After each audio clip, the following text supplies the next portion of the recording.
अस्सलाम वालेकुम नाज़रीन, मैं हूं अलीना शिगरी। आप देख रहे हैं सवाल से आगे। मुल्क में बढ़ते इस गैर यकीनी के माहौल में उम्मीद की किरण आज उस वक्त सामने आई जब निगरां वज़ीर आज़म जनाब अनवारुल हक काकर साहब ने मज़ार कायद पर हाजिरी देने के बाद मीडिया से गुफ्तगू करते हुए आइन में निगरां हुकूमत पर आई जिम्मेदारी का तस्करा करते हुए ये वाज़ेह किया कि उनकी हुकूमत महदूद मुद्दत के लिए आई। निगरां वज़ीर आज़म जनाब अनवारुल हक काकर साहब का कहना था कि निगरां हुकूमत अपनी आईनी जिम्मेदारी अदा करने के लिए मुकम्मल पुरअज़म है। आम इंतखाबात के हवाले निगरां वज़ीर आज़म का कहना था कि ऐसे इंतखाबात करवाएंगे जो सब के लिए काबिल कबूल होंगे। हम एक कॉन्स्टिट्यूशनल ऑर्डर का आउटकम है, एक लिमिटेड टाइम के लिए, वक्त महदूद के लिए इलेक्टोरल प्रोसेस को असिस्ट और मॉनिटर करने के लिए अपनी तमाम तर तवानाइयाँ और किरदार इंशाअल्लाह अदा करेंगे। इसको इंतहाई ट्रांसपेरेंट और गैर जानिबदारा अंदाज में तमाम हल्के हैं जिनके लिए ये अमल काबिल कबूल हो। कोशिश होगी पाकिस्तान अपने आइनी और कानूनी ट्रांजिशन से बखैर व खूबी गुजर पाए। बर वक्त इंतखाबात के हवाले से पीपल्स पार्टी के चेयरमैन जनाब बिलावल भुट्टो जरदारी का मौक़िफ़ भी सामने आ गया है। बिलावल भुट्टो ने वाज़ेह किया है कि अवाम बिला जवाज़ इंतखाबात में ताख़ीर को बर्दाश्त नहीं करेंगे। अब बिलावल भुट्टो का पार्टी रहनुमाओं से मुलाकात के दौरान कहना था कि पीपल्स पार्टी आइन के मुताबिक बर वक्त साफ और शफाफ और गैर जानिबदार इंतखाबात की हिमायत करती है। पीपल्स पार्टी के चेयरमैन बिलावल भुट्टो ने अपनी पार्टी के रहनुमाओं और कारकुनान को बिना किसी ताख़ीर के इलेक्शन की तैयारियां शुरू करने का पैगाम भी दिया। आम इंतखाबात में ताख़ीर के पेश नज़र पीपल्स पार्टी ने अपनी CEC की मीटिंग भी तलब कर ली है। Peoples party central executive committee के इजलास में इलेक्शन में मुमकिन ताख़ीर के खिलाफ जो ऑप्शन हैं उसको ज़ेर गौर लाई जाएंगे और इसके अलावा इंतखाबात के बर वक्त इनेकाद के लिए अदलिया से रुजू करने की तजवीज़ भी ज़ेर गौर आएगी। पीपल्स पार्टी का आइन के तहत बर वक्त इंतखाबात का तकाजा बिलाशुबा दुरुस्त है, लेकिन ये वही पीपल्स पार्टी है जिसके वज़ीर आला ने मुश्तरका मफादात काउंसिल में बैठकर मुतनाज़ा मरदमशुमारी के हक में वोट डालकर एक ऐसा आइनी जवाज़ इलेक्शन कमीशन के लिए पैदा कर दिया है जिसके बायस आम इंतखाबात के बर वक्त इनेकाद पर सवालिया निशान उठ रहे हैं। और नाज़रीन, जिस तरह से पाकिस्तान पीपल्स पार्टी के चेयरमैन बिलावल भुट्टो साहब कह रहे हैं कि आवाम जो है वो इंतखाबात में बिला जवाज़ ताख़ीर को बर्दाश्त नहीं करेंगे, कबूल नहीं करेंगे, और पीपल्स पार्टी भी चाहती है कि आइन के मुताबिक बर वक्त साफ शफाफ और गैर जानिबदार इंतखाबात के वो हामी हैं, लेकिन इसको कौन यकीनी बनाएगा? Election commission of Pakistan already कह चुका है कि 90 दिन में इंतखाबात मुमकिन नहीं है और जो स्केड्यूल दिया गया है डीलिमिटेशन के हवाले से वो दिसंबर 14 तक का पूरा प्रोग्राम है जब वो कंक्लूड होता है। इस हवाले से गुफ्तगू होगी। कामरान मुर्तज़ा साहब सीनियर माहिर कानून भी और सीनियर रहनुमा JUIFA के हमारे साथ इस वक्त प्रोग्राम में शरीक हैं। कामरान साहब अस्सलाम वालेकुम, बहुत शुक्रिया हमें ज्वाइन करने के लिए। कामरान साहब, मैंने जिस तरह मेंशन किया बिलावल भुट्टो साहब की जो ये स्टेटमेंट सामने आई है, एक तो ये और दूसरा कि जो केयर टेकर वज़ीर आज़म जनाब अनवारुल हक काकर साहब हैं उन्होंने भी आज उन्होंने कहा कि उनके जो प्राइमरी रोल है केयर टेकर गवर्नमेंट का वो है to assist and monitor the electoral process as constitutionally mandated. Kamran साहब, कौन इसको यकीनी बनाएगा जब election commission of Pakistan already एक शेड्यूल जारी कर चुका है और कह चुका है कि 90 दिन में इंतखाबात मुमकिन नहीं है, तो आइन के मुताबिक 90 दिन के अंदर इंतखाबात को कौन यकीनी बनाए? देखिए, उसको इलेक्शन कमीशन और साथ निगरान दोनों मिलकर उसको यकीनी बना सकते हैं। अब सेंसस के हवाले से जो कुछ हो गया उस पीरियड को जो है ना, वो जो डिलिमिटेशन का पीरियड है, वो डिलिमिटेशन तो रिक्वायर्ड है मगर उसको कर्टेल किया जा सकता है। सदर ऑर्डिनेंस इशू करें जो रेलेवेंट सेक्शन है इलेक्शंस एक्ट की, और उनको अमेंड करके उस टाइम को कर्टेल कर दे। जिस काम के लिए 30 डेज रिक्वायर्ड है उसको विदिन 7 डेज कर ले। ये खुद बैठे, इलेक्शन कमीशन वाले बैठे, उस पर एतराज़ात सुने और अगर फर्ज करिए 12 बजे तक, 2 बजे तक, 1 बजे तक ये हेयरिंग करते थे, ये रात 8 बजे तक, 10 बजे तक उसकी हेयरिंग करें और मामलात को डिस्पोज ऑफ करें। इसी तरह हर चीज का वन टाइम के लिए, एक वक्त के लिए जो ना उसको उस पीरियड को कर्टेल कर दिया जाए, क्योंकि एक्स्ट्रा ऑर्डिनरी सूरत हाल पैदा हो गई है और इस तरह वो 90 दिन को मीट किया जाए। इसके अलावा और कोई तरीका नहीं है। एक दफा 90 दिन निकल गए तो फिर जो ना मसाइल ज्यादा बढ़ेंगे, खराब हो जाएंगे, फिर नाउ और नेवर वाली बात शुरू हो जाएगी। सर, उसके क्या कॉन्सिक्वेंसेस होंगे? फिर एक इंडेफिनिट पीरियड के लिए इलेक्शंस होते हुए नहीं दिखाई देंगे? फिर देखिए, अगर आप इस शेड्यूल से बाहर निकल गए तो फिर उसके बाद जो है ना, फिर अगला मरहला जो है ना, वो 90 दिन यहाँ पे वायलेट हो गए। फिर उसके बाद अगर फर्ज करिए कि फरवरी में भी इलेक्शन नहीं हुए तो फिर तो उसके बाद सेनेट आपका आधा चला जाएगा, वो आधा सेनेट चला जाएगा तो फिर जो ना सेनेट इनफेक्टिव हो जाएगा, फिर उस खुशखदी के लिए रह जाएगा। आज कौमी असम्बली का वजूद नहीं है, कल सेनेट का वजूद नहीं होगा। तो इसको इस तरह से संजीदा तौर पे ले लें, निगरान भी और इलेक्शन कमीशन भी। इलेक्शन कमीशन दस्तूरी अदारा है और उसको जो है ना वो दस्तूर के मुताबिक में चलना चाहिए। ये रिक्वेस्ट लिख के भिजवाएं कि जी पीरियड को कर्टेल करने के लिए ये अल्टरनेटिव हो सकते हैं, जो भी इनके पास जो इसके ऊपर माइंड अप्लाई करें। अब मेरा ख्याल है कि इलेक्शन कमीशन के मेंबर जो हैं हमारे लिए बड़े मोहतरम हैं, मगर शायद वो मुल्क से भी शायद बाहर गए हुए हैं। तो ये मामला जो है ना मुल्क में बैठ के हल करने का है और जल्दी हल करने का है। हमेशा जो है ना कोई अगर फर्ज कर लीजिए कोई लेजिस्लेशन रिक्वायर्ड होती है तो उसके लिए वो अदारा जो है जिसको वो रिक्वायर्ड है लेजिस्लेशन, वो लिख के भिजवाता है कि इस मामले को इस तरह कर दिया जाए तो इसका हल ये निकलता है। राइट, बट कामरान साहब आपकी जमात की पोजीशन जो कि मुश्तरका मफादात काउंसिल में जिस तरह से लास्ट मिनट ये मंजूरी सामने आई मरदमशुमारी की रिजल्ट्स की, उसको नोटिफाई करना लास्ट मिनट में, आपकी पार्टी की क्या पोजीशन थी और आप इसके हामी हैं कि ये इसी के तहत जो है और डिलिमिटेशन का एक प्रोसेस जिस तरह आप मेंशन कर रहे हैं, तो आपकी जमात भी सपोर्ट करती थी? इसको हमने अपोज किया था। इसको नोटिफाई करने को दो उसकी लिम्स हैं। एक लिम्ब ये है कि बलूचिस्तान की 64 लाख से 70 लाख तक की आबादी को जो है ना वो बीच में खुर्द-बुर्द कर दिया गया, वो दूसरे सूबों में डाल दी गई है, वो गड़बड़ हुई है और उसके ऊपर बाकायदा वॉकआउट हुआ है सेंसस के हवाले से।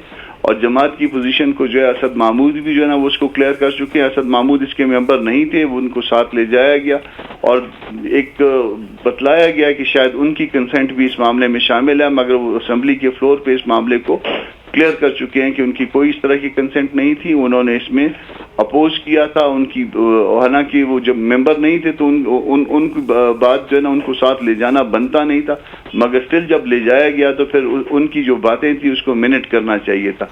मिनट्स में जो है ना वो लिख दिया गया कि विद कंसेंट, मगर वो कंसेंट किन की है? वो उनकी है जो मेंबर थे। जो गैर मेंबर थे उनकी जो है ना कंटेंशन जो है वो उसमें नहीं आई है। तो पार्टी जो है ना उसकी पोजीशन यही बनेगी कि उन्होंने उसमें इस सूरत हाल के साथ जो है एग्री नहीं किया, अपोज किया था। लेकिन आपको पीपल्स पार्टी की पोजीशन क्या नजर आती है? आपको लगता है कि they playing on both side of the pitch? देखिए उस वक्त मेरा ख्याल है कि सीएम साहब ने उनके वो एग्री किया होगा, मुझे नहीं पता इसमें एग्जैक्ट उसमें, क्योंकि इनिशियली तो उनको भी एतराज था कि आबादी सिंध की भी कम दिखाई गई थी। जी उनका उस हवाले से भी एतराज था, मगर उसमें इसकी नोटिफाई करने पे भी शायद उनको जो है ना वो एतराज है।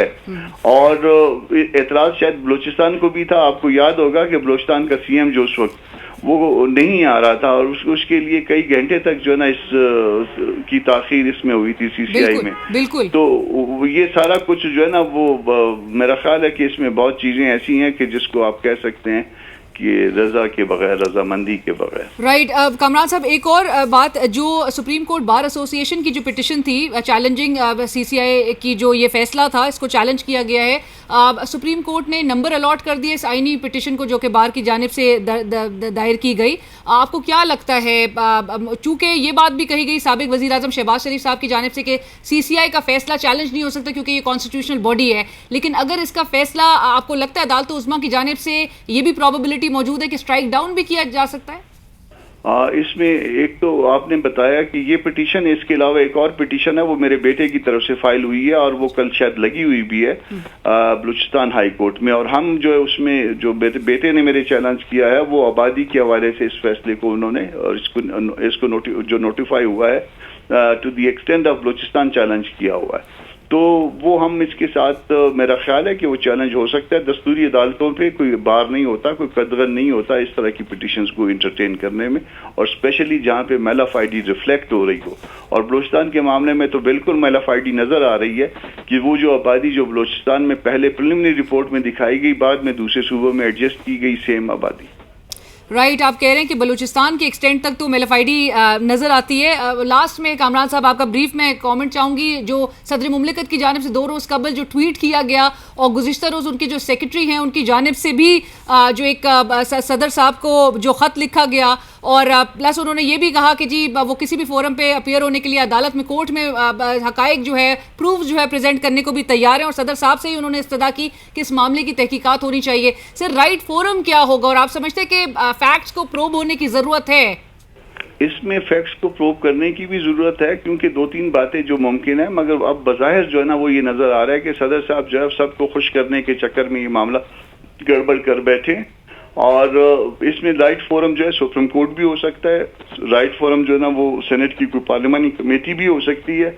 मैंने खुद मूव कर दिया इस हवाले से, सेनेट में मूव कर दिया, सुबह मेरा ख्याल लग जाएगा, सुबह फाइल हो जाएगा। मैंने उसको बना के ड्राफ्ट बना के भिजवा दिया। तो हम सारे इस हवाले से जो है ना वो खासे कॉन्शियस हैं और इस बात पे बड़े हैरान है कि ये सबसे बड़े ईवान में, सबसे बड़े ऑफिस में पाकिस्तान की क्या हो रहा है। जिसकी भी गलती है या जिसने भी जो भी गलत कह रहा है वो सामने आना चाहिए। सच जानना कौम का हक है। सर, लेकिन सदर साहब ने अगर अपने ट्वीट में भी उन्होंने ये कहा कि अनसाइंड उन्होंने बिल्स अपने अमले को कहा कि रिटर्न कर दिए जाएं और जो कि उनका विल, उनकी कमांड जो फॉलो नहीं की गई, आपको लगता है आर्टिकल 75 जो कि क्लियरली स्टेट करता है और जो ऑप्शंस दो ऑप्शंस देता है, उसकी कहीं ना कहीं खिलाफ वर्जी हुई होगी सदर मुमलिकत की जानिब से? देखिए, मैं बड़े अदब से कह रहा हूं कि सदर साहब चालाकी करने की कोशिश कर रहे थे। दो ऑप्शन थे, या एसेंट दे देते या उसके ऊपर ऑब्जेक्शन जो है ना रीजंस के साथ रिकॉर्ड करवा देते, जैसा कि उन्होंने दूसरे बिलों में करते रहे हैं या किया है।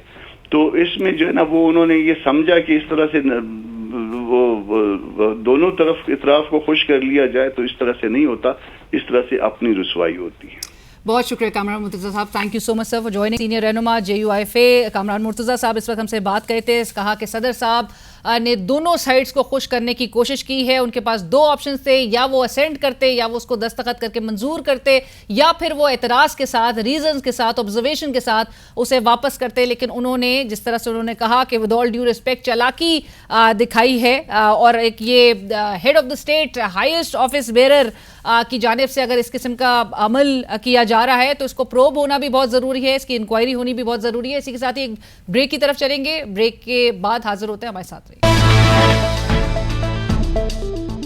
नाज़रीन, वेलकम बैक। इस वक्त हमें ज्वाइन कर रहे हैं हारून शरीफ साहब, साबिक चेयरमैन बोर्ड ऑफ इन्वेस्टमेंट्स। हारून साहब अस्सलाम वालेकुम, बहुत शुक्रिया हमें ज्वाइन करने के लिए। हारून साहब, बुनियादी सवाल तो ये है कि मुल्क में आप जिस तरह की एक सूरत हाल देख रहे हैं, माशी सूरत हाल, जो कॉन्ट्रैक्टिंग हमारी इकॉनमी इस वक्त है और जो नीड ऑफ द आवर है, जहाँ पर आपको फॉरेन इन्वेस्टमेंट्स भी चाहिए, डोमेस्टिक इन्वेस्टमेंट भी चाहिए और उसके लिए एक साजगार माहौल क्रिएट करना है। You already know the economic number sir, inflation जिस तरह से पीक कर चुकी है, इंटरेस्ट रेट्स इस वक्त हाई नजर आते हैं। आपकी लास्ट फाइनेंशियल ईयर के जो नंबर्स कोट किए जा रहे हैं, वो कल हमारे प्रोग्राम में मेहताब हैदर साहब कहते कि ये बड़ा पॉजिटिव शो किया जा रहा है, ऑल्दो ये मैसिवली नेगेटिव साइड पे जो है ये नंबर्स मौजूद है इकोनॉमिक ग्रोथ के। लेकिन कंसिडरिंग दैट और पॉलिटिकल अनसर्टेनिटी जो इस वक्त इलेक्शंस की सूरत हाल है, you don't see elections in sight. Shahid Khaqan Abbasi साहब कहते हैं कि लास्ट पार्लियामेंट ही termed it as a failure. आपको लगता है सर कि हम वो कंड्यूसिव इन्वेस्टमेंट क्लाइमेट क्रिएट करने में कामयाब हो सकेंगे और वो किस तरह से मुमकिन बनाया जा सकता है? जी अलीना, आपने बड़े अहम नुकात उठाए हैं। देखिए, पहली दो तीन चीजें जो हमें एविडेंस बताता है, एक तो ये है कि जो हमारी सक्सेसिव गवर्नमेंट्स हैं, चाहे पिछली हो या ये हो या उससे पहले हो, जो पॉलिटिकल पॉपुलिज्म है वो इन ये जो नंबर्स आपको रिले किए जाते हैं वो उनकी सैंक्टिटी या ऑथेंटिसिटी को चैलेंज करता है, क्योंकि सिर्फ वही नंबर बताए जाते हैं जिस पे हुकूमत अच्छी लगे, जो नंबर्स नेगेटिव होते हैं उनको दबाया जाता है। सो हमें अपने आप से ऑनेस्ट होने की जरूरत है और इंडिपेंडेंट इदारे जैसे स्टेट बैंक वगैरह हैं उनकी रिपोर्ट्स को इंडिपेंडेंटली लोगों को एनालाइज करना चाहिए। ये एक हकीकत है कि मैक्रो इकोनॉमिक इंडिकेटर्स नहीं संभल पा रहे हैं और ये बहुत दुनिया के ममालिक में नहीं संभल पा रहे, और हमें इसके ऊपर कंटिन्यूअसली मैसेजिंग और एंगेजमेंट करनी चाहिए इकोनॉमिक टीम को, कि मैसेज जाए मार्केट्स को कि जी इसको हमने कैसे बेहतर करना है, रादर देन कि हम उसको छुपाएं या चैलेंज करें या कहें कि जी फलां बंदे ने गलत रिपोर्ट कर दिया। अब मैं आपके दूसरे हिस्से की तरफ आता हूं कि जो हमारे मुल्क की देखें 3-4 तो बड़ी क्लियर हमारी तरजीहात बनती है। नंबर 1, डेट स्ट्रेस्ड कंट्री है, डेट को कैसे कम करना है और उसको इन्वेस्टमेंट से स्वैप कैसे करना है। Right. ये हमारा नंबर 1 मेरे लिए चैलेंज है, क्योंकि इन्वेस्टमेंट जो है वो रहती है, प्रोडक्टिव है, अगर उसको प्रॉपर माहौल मिले, डेट हमें वापस करना है, शरह सूद पूरी दुनिया में बढ़ रही है। दूसरी हमारी है कि हमने अब देखे नया सेंसस आया है, तकरीबन 25 लाख यंग लोगों के लिए, बच्चे और बच्चियों के लिए ऐसी हमें पॉलिसी चाहिए कि उनको एक बाइज्जत रोजगार मिल सके। अब ये भी हमारी एक तरजीहात के अंदर बनती है। और तीसरी ऑब्वियसली कि कोई रॉकेट साइंस नहीं है कि हम कुछ कर लें तो हमारे फॉरेन एक्सचेंज रिजर्व्स ठीक हो जाएंगे, करंट अकाउंट। हमें एक्सपोर्ट कंपेटिटिवनेस की तरफ जाना है और बहुत से ऐसे सेक्टर्स जिनको हम पाल रहे हैं सब्सिडीज पर या प्रोटेक्शंस पर, उनसे हाथ उठाना पड़ेगा। अब यहां इंटरम जो हुकूमत है उसके मैंडेट के अंदर ये फैसले तो शामिल नहीं है, लेकिन उनके मैंडेट के अंदर यह जरूर शामिल है कि वो इस सिमत की तरफ बिल्कुल एज न्यूट्रल गवर्नमेंट इंडिपेंडेंटली काम करें, बेस्ट पॉसिबल एक्सपर्ट्स को बुलाएं, कंसल्ट करें, ताकि उनके ऊपर पॉलिटिकल पॉपुलिज्म नहीं होना चाहिए। मुझे अफसोस हुआ कुछ वुज़रा की इंटरम की स्टेटमेंट सुन के कि उन्होंने एक्सपोर्ट के टारगेट्स के ऊपर बात करनी शुरू कर दी, इकोनॉमी टर्न अराउंड की बात। 6-8 माह की भी अगर हुकूमत है तो कहां से टर्न अराउंड हो जाएगी। दूसरी चीज ये है कि हमें सर्टेनिटी, जो आपका सवाल है, देखिए जो इंटरम गवर्नमेंट है उसको क्लियर अनाउंस करना चाहिए कि हम इंटरम हैं, हमारा ये पीरियड है, एक आदमा ऊपर नीचे हो सकता है, लेकिन एंड ऑफ द ईयर या व्हाटएवर हम इलेक्शन होल्ड करेंगे, फेयर, ट्रांसपेरेंट, लेवल प्ले।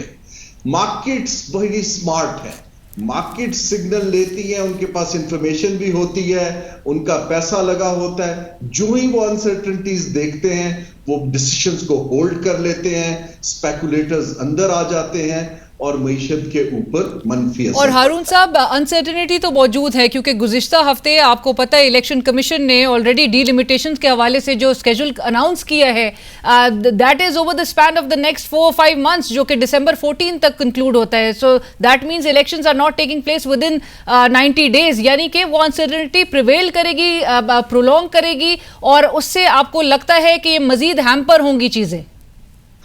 जी देखिए, यही मैं अर्ज कर रहा हूं कि अगर किसी टेक्निकल वजह से कोई 2 महीने 3 महीने आगे पीछे भी हो रहा है, that should be clearly communicated, ताकि लोगों को समझ आए कि जी इनके हाथ में कंट्रोल है, इनका एक प्लान है जिसके मुताबिक चल रहे हैं और इस वजह से इलेक्शंस आगे जा रहे हैं, ऑल्दो कॉन्स्टिट्यूशनली आगे नहीं जाने चाहिए, ताकि हमारा दुनिया में कुछ इज्जत या एतबार वापस आए। जो आपका एक पहले सवाल था वो बड़ा अहम था। देखिए, ये जो इन्वेस्टमेंट है, चाहे लोकल हो चाहे फॉरेन डायरेक्ट इन्वेस्टमेंट हो, इसके लिए हमें 3-4 फंडामेंटल इदारा जाती, आपने पूछा था कैसे होगी। देखिए, पहली बात तो ये है कि ये पार्लियामेंट का या वुज़रा का काम नहीं है, ये टेक्निकल इदारों का काम है कि वो इन्वेस्टमेंट क्लाइमेट की कंसिस्टेंसी को इंश्योर करें। मैं एक एग्जांपल अक्सर देता हूं कि अगर आपकी पॉलिसी ये है कि आपने, हुकूमत ने कमर्शियल यूनिट नहीं चलाने हैं, तो पार्लियामेंट का या कैबिनेट का ये काम नहीं है कि उसको मैक्रो मैनेज करें, डील्स बनाएं, निगोशिएट करें। उनका काम एक वन लाइनर फैसला है that government wants to get out of this business. Right. इसके बाद आप प्राइवेटाइजेशन कमीशन को और इदारे जो उसमें मुतल्लिका हैं उनको डेलीगेट कर दें, वहां वर्ल्ड क्लास प्रोफेशनल रखें, उनको तनख्वाह दें, टारगेट्स दें। ऐसे दुनिया चलती है। कंबोडिया ने भी यही किया है, चीन ने भी यही किया है, बांग्लादेश ने भी यही किया है। हम कोई अनोखे तो नहीं है। हमने बहुत ज्यादा सेंट्रलाइज कर दिया और माशी फैसलों को बहुत ज्यादा पॉलिटिसाइज कर दिया है। इसके बाद हम इन इदारों में मेरिट की बजाय अपना बंदा लगाना चाहते हैं, वहां पर आके काम खराब होना शुरू होता है। ये जो हमारी अभी स्पेशल जो हमारी है SIFC जी, स्पेशल इन्वेस्टमेंट फैसिलिटेशन काउंसिल, जी, वो एक G2G ट्रांजैक्शंस के लिए बनी है, गवर्नमेंट टू गवर्नमेंट। जो असल इन्वेस्टमेंट है, जो सस्टेनेबल है, जो नौकरी क्रिएट करती है, जो टेक्नोलॉजी लाती है, जो ग्रोथ लाती है, वो ये गवर्नमेंट टू गवर्नमेंट डील्स पे नहीं बनती है। ये डील्स हुकूमत को तो सहारा दे सकती हैं कुछ देर के लिए, उसके लिए हमें अपने कंपेटिटर्स के मुताबिक इंसेंटिव्स देने पड़ेंगे, रूल ऑफ लॉ ठीक करना पड़ेगा, इदारों को डेलीगेट करना पड़ेगा, उनको एम्पावर करना पड़ेगा।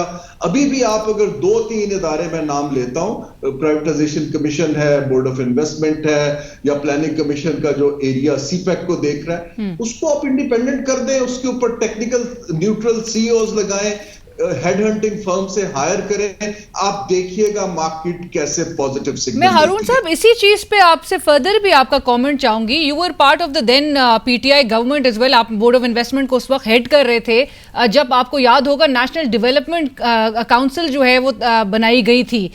उसमें उस वक्त के आर्मी चीफ जो है वो उसके बतौर एक मेंबर उसमें शामिल किए गए थे और बड़ा तनकीद उस वक्त भी की गई थी कि एक डेमोक्रेटिक गवर्नमेंट ने इदारे को जो है इसमें शामिल कर लिया गया। अभी SIFC although it's a very good initiative perhaps, और जिस तरह से कहा जा रहा है कि हमारे अनटैप्ड पोटेंशियल को कैपिटलाइज करेगा वो तमाम दीगर शोबों में, लेकिन NDC की उस वक्त की क्या अचीवमेंट या हमारी एक हिस्ट्री ऐसी क्यों नजर आती है that we are habitual of creating and then recreating forums and bodies and authorities, और उसका रिजल्ट जो है वो अनफॉर्चुनेटली कुछ नजर नहीं आता? क्योंकि हमारी इकोनॉमिक ग्रोथ को अगर हम देख लें, इंडिया कहां से कहां 2008 के बाद से निकल गया है with foreign direct investment somewhere around, मतलब कि कितना उनका एक क्वांटम नजर आता है एक हायर स्केल पे, और हमारे यहाँ पर हम 6% की मतलब वो एवरेज भी ग्रोथ नहीं रख पा रहे हैं फॉर द लास्ट 15 ईयर्स। जी Leena, on a lighter tone अंग्रेज ये कहते हैं कि जब हमने काम को कॉम्प्लिकेट करना हो तो हम एक कमेटी बना देते हैं, और जब हमने बिल्कुल ना करना हो तो हम एक कमीशन बना देते हैं। नाउ द क्वेश्चन इज कि जो नई नई लेयर्स हैं उनको बनाना सोल्यूशन नहीं है।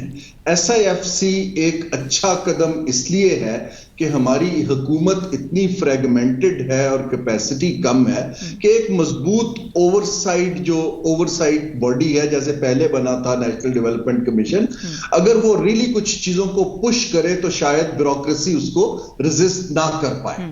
लेकिन at the end of the day जिसने ट्रांजैक्शंस करनी है वहां ट्रांजैक्शंस मैनेजर्स चाहिए, इंजीनियर्स चाहिए, इन्वेस्टमेंट बैंकर्स चाहिए, इकोनॉमिस्ट चाहिए, वो स्पेस कहां है? देखिए ना, जिन्होंने ये डील्स करनी है, वरना तो हमारी नेगोशिएशन अगर यही ब्यूरोक्रेसी कर रही होगी तो I would worry about asset pricing, I would worry about legal issues.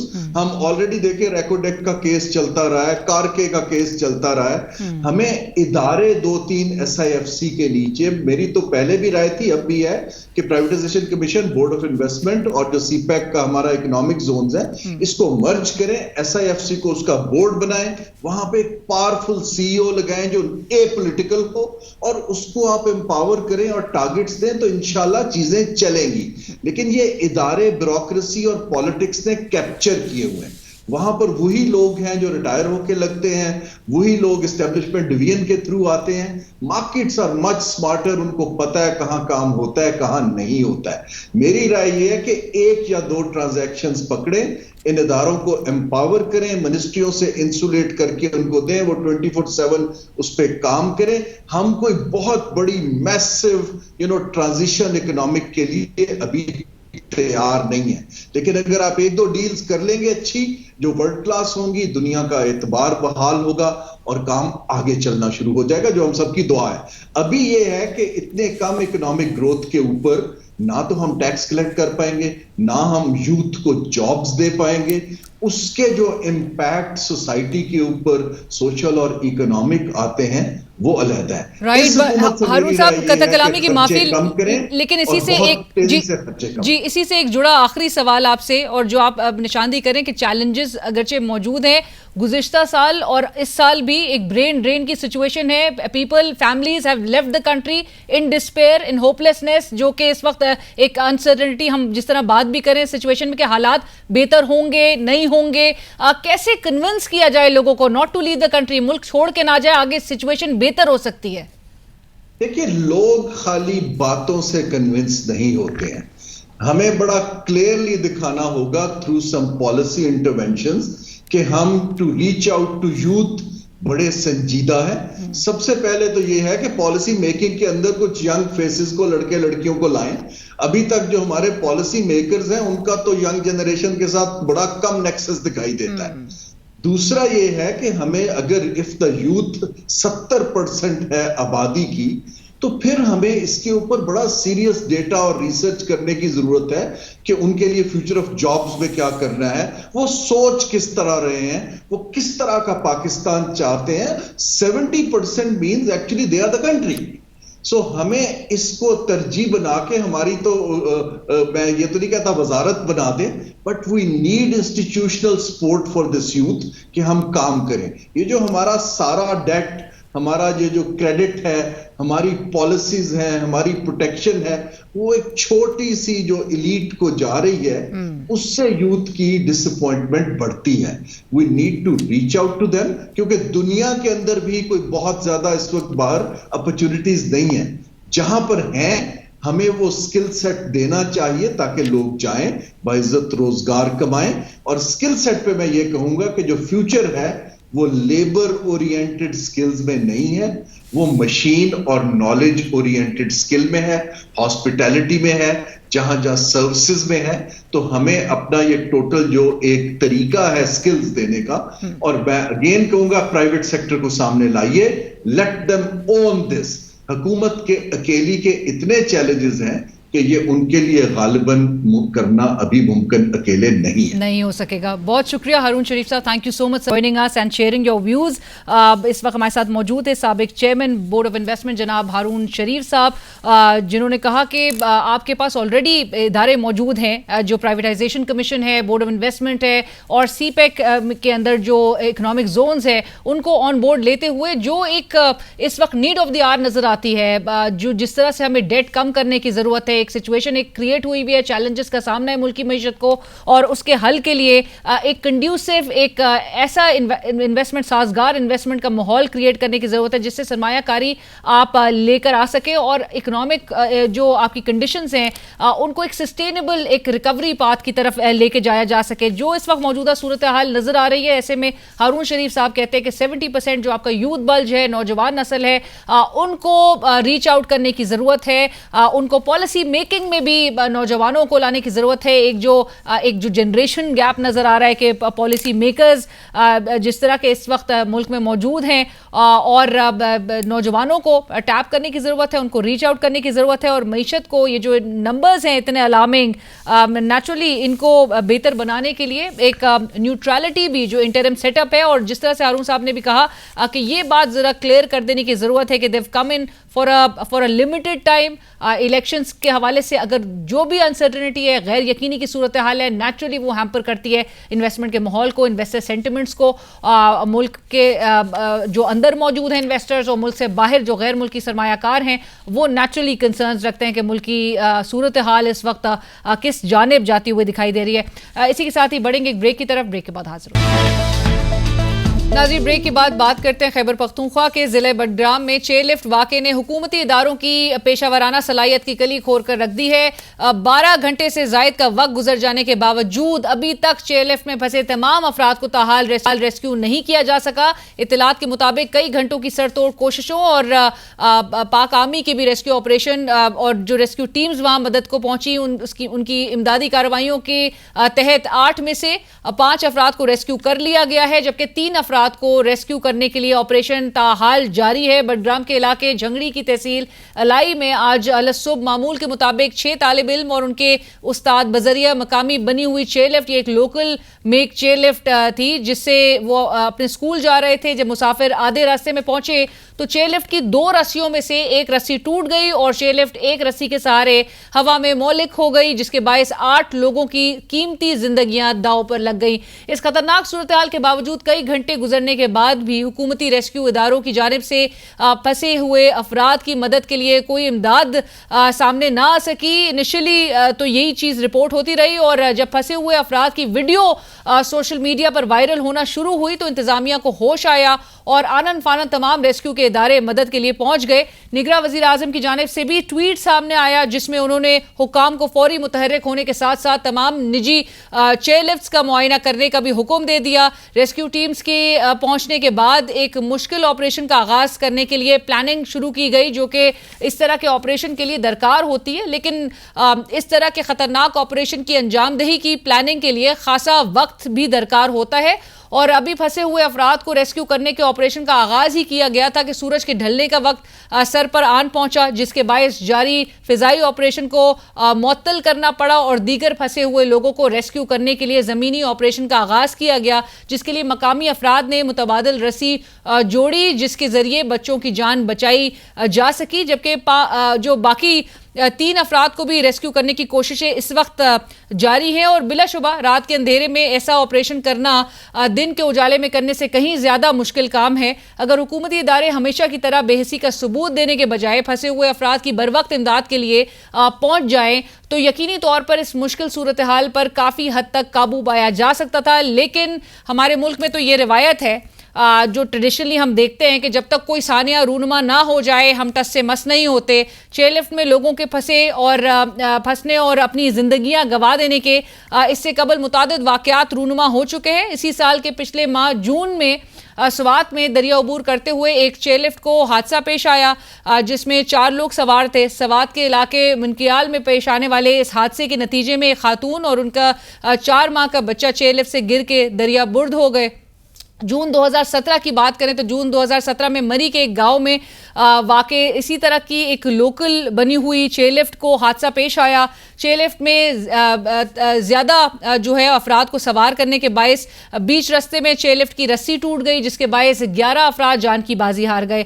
इसी तरह मरी के मशहूर सयाहती मकाम पटरियाटा में कायम केबल कार 2 बार हादसे का शिकार हो चुकी है। 2019 में पटरियाटा केबल कार के चलते चलते अचानक बंद होने के बायस 90 मुसाफिर जो है वो फंस गए थे, जिनको 10 घंटे का एक तवील ऑपरेशन करके रेस्क्यू किया गया था। 2015 में इसी केबल कार की बिजली मुनक़ता होने के बायस कई सयाह 2 घंटे से ज़ायद वक्त के लिए इसमें फंसे रहे थे। जहां एक जानिब ऐसे वाक़यात हमारी बेहिसी की तस्वीर पेश कर रहे हैं, वहीं अगर हम दूसरे ममालिक का मवाजना अपने आप से करें तो इंसान वो जानवरों की जिंदगी बचाने के लिए इतनी सरतोड़ कोशिशें करते हैं। अगर कोई जानवर किसी ऐसी मुश्किल में फंस जाए तो उसके रेस्क्यू करने वाले इदारे फौरन मुतहर्रिक होकर तमाम कोशिशों को बरोकार लाकर उस बेज़बान और मासूम जानवर की जान बचाते हैं। रेस्क्यू ऑपरेशन बहरहाल बडग्राम का कहां तक पहुंचा है और मजीद इस वक्त ताज़ा तरीन अपडेट्स क्या हैं, ये हमें बताएंगे हिलाल यूसुफजई बडग्राम से, नुमाइंदा ABN न्यूज़। हिलाल, बहुत शुक्रिया ज्वाइन करने के लिए। मुझे ज़रा बताइएगा कि इस वक्त क्या ताज़ा तरीन सूरत हाल है। 5 अफराद को रेस्क्यू किया जा चुका है बड़े खैर से, लेकिन बड़ा एक तवील वक्त दरकार हुआ। अभी 3 जो मुसाफिर उस चेयरलिफ्ट में इस वक्त सवार हैं और जो फंसे हुए हैं, क्या सूरत हाल है उस हवाले से? जी, अभी तक तकरीबन 5 बच्चों को निकाल चुके हैं और अभी जो 2 बच्चे और एक उस्ताद जो है ना वहाँ पे डोली में अभी तक जो है ना मासूर हैं और इनके लिए जो है ना मकामी लोग और 11-22 के जो रेस्क्यू है वो जो है ना वो कर रहे हैं। वहाँ पे लोग भी काफी तादाद में मौजूद हैं, सियासी लोग भी मौजूद हैं, वहाँ के लोकल लोग जो है ना वो भी मौजूद हैं। ताकि आपको बताते चलूं कि पहुंचने वाले तलबा में 3 तलबा जो है ना 9वीं जमात का रिजल्ट आ गया है। अताउल्लाह वल्दे किफायतुल्लाह ने 442 नंबर लिए हैं। इसी तरह नियाज मोहम्मद वल्दे उमर ज़ैब ने 412 नंबर, इसी तरह जबकि उसामा वल्दे मोहम्मद शरीफ ने 391 नंबर लिए हैं और 9वीं जमात में रिजल्ट आ चुका और उनमें पास हो चुके हैं। अच्छा। और आपको मजीद बताते चलूं कि जिला बडग्राम में इससे पहले भी इस तरह चेयरलिफ्टों के वाकयात हुए हैं। सन 1994 में कोटगल्ला के देशान के इलाके में एक वाकया हुआ था ईद के दिन। अच्छा। और एक ही खानदान के तकरीबन 8 के करीब अफराद जो है ना जान बहक हुए हैं। इसके अलावा गजबोड़ी के मुकाम पर एक हादसा हुआ था, उसमें भी काफी बंदे जो है ना जान बहक हुए थे। ताकोट के मकाम पर एक हादसा हुआ था, उसमें भी कुछ बंदे जो है ना जान बहक हुए हैं। लेकिन इंतजामिया उस वक्त जो है ना ये बात तक वजूद कर रहे हैं, लेकिन जब जो ही वक्त गुजर जाते हैं तो फिर जो है ना वो जो है ना इसमें उनको मेंटेनेंस नहीं रखते हैं और ये इसके जो है ना नजर जो है ना डालना चाहिए ताकि इनको मेंटेनेंस के लिए वक्तन फवक्तन जो है ना उसको चेकिंग जो है ना दुरुस्त बात जो है ना जरूरी। बिल्कुल ठीक कह रहे हैं। बट हिलाल, इंतजामिया का अब आज के साने से मुताल्लिक क्या मौक़िफ़ है? इंतजामिया का तो यही मौकफ है कि ये जो डोली है और ये जो चेयर लिफ्ट है ये सामान और ले जाने के लिए होते हैं। ये इंतजामिया की तरफ से इनके पास कोई ऐसा प्रूफ नहीं है कि इसमें जो है ना ये सवारी जो है ना एक दूसरा जगह से जो है ना मुंतकिल किया जाए या उसमें सफर किया जाए। ये जो डोली है जो चेयर लिफ्ट है ये सिर्फ सामान ले जाने के लिए बनाए गए हैं। तो सवारी के लिए ऑल्टरनेट ऑप्शन क्या है, फिर दूसरा मुतबादिल जरिया क्या है, रास्ता क्या है जाने का? लोगों के लिए यही तो मुश्किलात है क्योंकि रोडों का बहुत ज्यादा मसला है। जिला बड़ाग्राम तकरीबन और अलाई में बहुत ज्यादा है। अलाई का जो मेन शाहराह है वो भी जो है ना बहुत मुश्किल से जो है ना लोग जो है ना उस पे आना जाने का सफर करते हैं। आप जो है ना तकरीबन 28-30 किलोमीटर का रास्ता है और वो तकरीबन 2 घंटे में जो है ना लोग सफर तय करते हैं। इसी तरह जो दूर दराज इलाके हैं और काफी जो है ना दुश्वार गुजार इलाके हैं तो वहाँ पे रोडों का बहुत खस्ता हाल ही है। वहाँ पे जो ना बहुत मुश्किलात के सामने जो ना लोगों को पढ़ना। तो हिलाल, आपने जो इंतजामिया के मौकिफ से मुतालिक आप जो आगाह कर रहे हैं कि उन्होंने कहा कि ये सामान के लिए ये चेयर लिफ्ट जो है वो मख्तस की गई है, लेकिन यानी कि ये उन्हीं मुसाफिर पे ही इल्जाम डाल रहे हैं कि उन्हीं का कसूर है। तो ये जो ना उन्हीं का भी कसूर है और इंतजामिया की भी कसूर है ताकि ये जो चेयर लिफ्ट है उनको देखना चाहिए, उनसे जो है ना कोई सर्टिफिकेट या उनके मेंटेनेंस के लिए कोई इंजीनियर जो है ना मरी में इस तरह जो है ना वो बड़े बड़े चेयर लिफ्ट नस्ब है। इसी तरह बड़ाग्राम में काफी चेयर लिफ्ट है। अब इंतजामिया को चाहिए कि ये वक्तन फवक्तन इसका जो है ना चेक करें ताकि इनके जो रस्सी है इस रस्सी में अगर एक तार भी ऊपर निकल आए तो ये रस्सी जो है ना कीमती रस्सी है तो फिर ये जल्दी जो है ना चेयर लिफ्ट वाला चेंज नहीं कर सकती है। इस वजह से जो है ना ये शिकार हो जाते हैं। इसकी आखिरी बार मरम्मत हुई कब थी, मेंटेनेंस हुई कब थी इस चेयर लिफ्ट की और इस रस्सी की? किसी ने जो है ना देखभाल किया ही नहीं है इंतजामिया की तरफ से।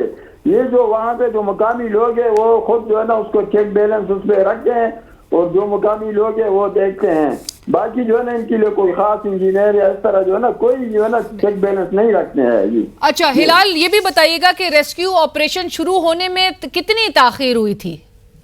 ये रेस्क्यू ऑपरेशन क्योंकि बड़ाग्राम से जो है ना अलाई और अलाई से फिर जो जंगड़ई ये बहुत दूर इलाका है। तकरीबन ये 5-6 घंटों तक जो है ना 6-6.5 घंटे बाद जो है ना ये रेस्क्यू जो है ना टीम है वहाँ पहुंची है।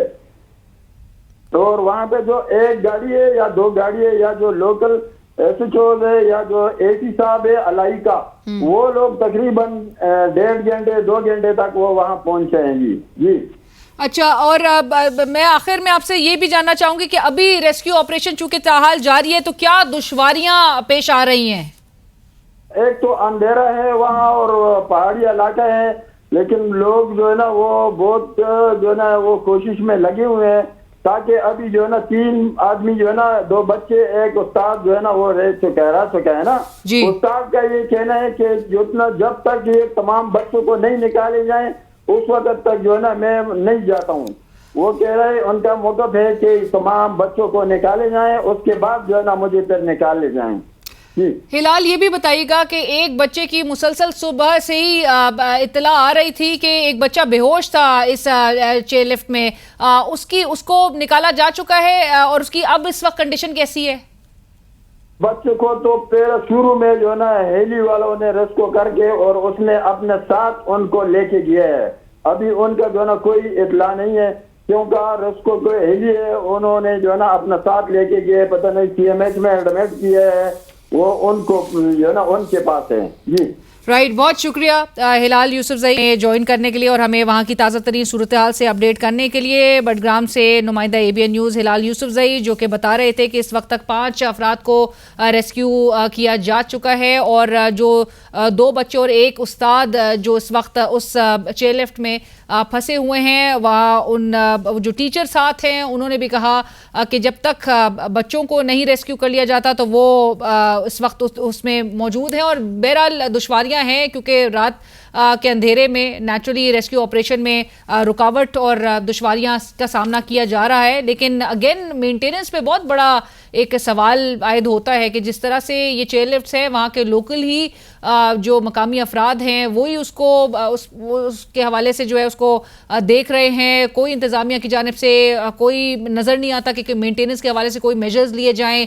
इस किस्म का सानिया जब रिपोर्ट होता है तभी नज़र आता है कि इंतज़ामिया हरकत में आई। और अफसोस की बात यह, जिस तरह हमारे नुमाइंदा भी बता रहे थे कि इंतज़ामिया ने भी आके यही मौक़िफ़ अपनाया है कि ये सामान के लिए ये चेयरलिफ्ट बहरहाल मखसूस जो है ये चेयरलिफ्ट है और सामान के लिए इसको रखा गया है, ना कि मुसाफिर इसमें जो है वो सवार हों। लेकिन अगेन रूट जो दूसरा जो मुतबादिल जो ऑप्शंस होते हैं नेचुरली वो उसमें दुश्वारी होती है, उसमें ऑब्स्टिकल्स होते हैं, जिसकी वजह से ये रूट जो है और ये चेयरलिफ्ट का जो है वो उसको प्रेफर किया जाता है मकामी अफराद की जानिब से। लेकिन इंतज़ामिया की जिम्मेदारी है कि वो लोगों के, वो शहरियों के लिए, वो मकामी अफराद के लिए चीज़ों को बेहतर से बेहतर बनाए, रिलीफ उनको दे, हर तरह से उनको फैसिलिटेट करे।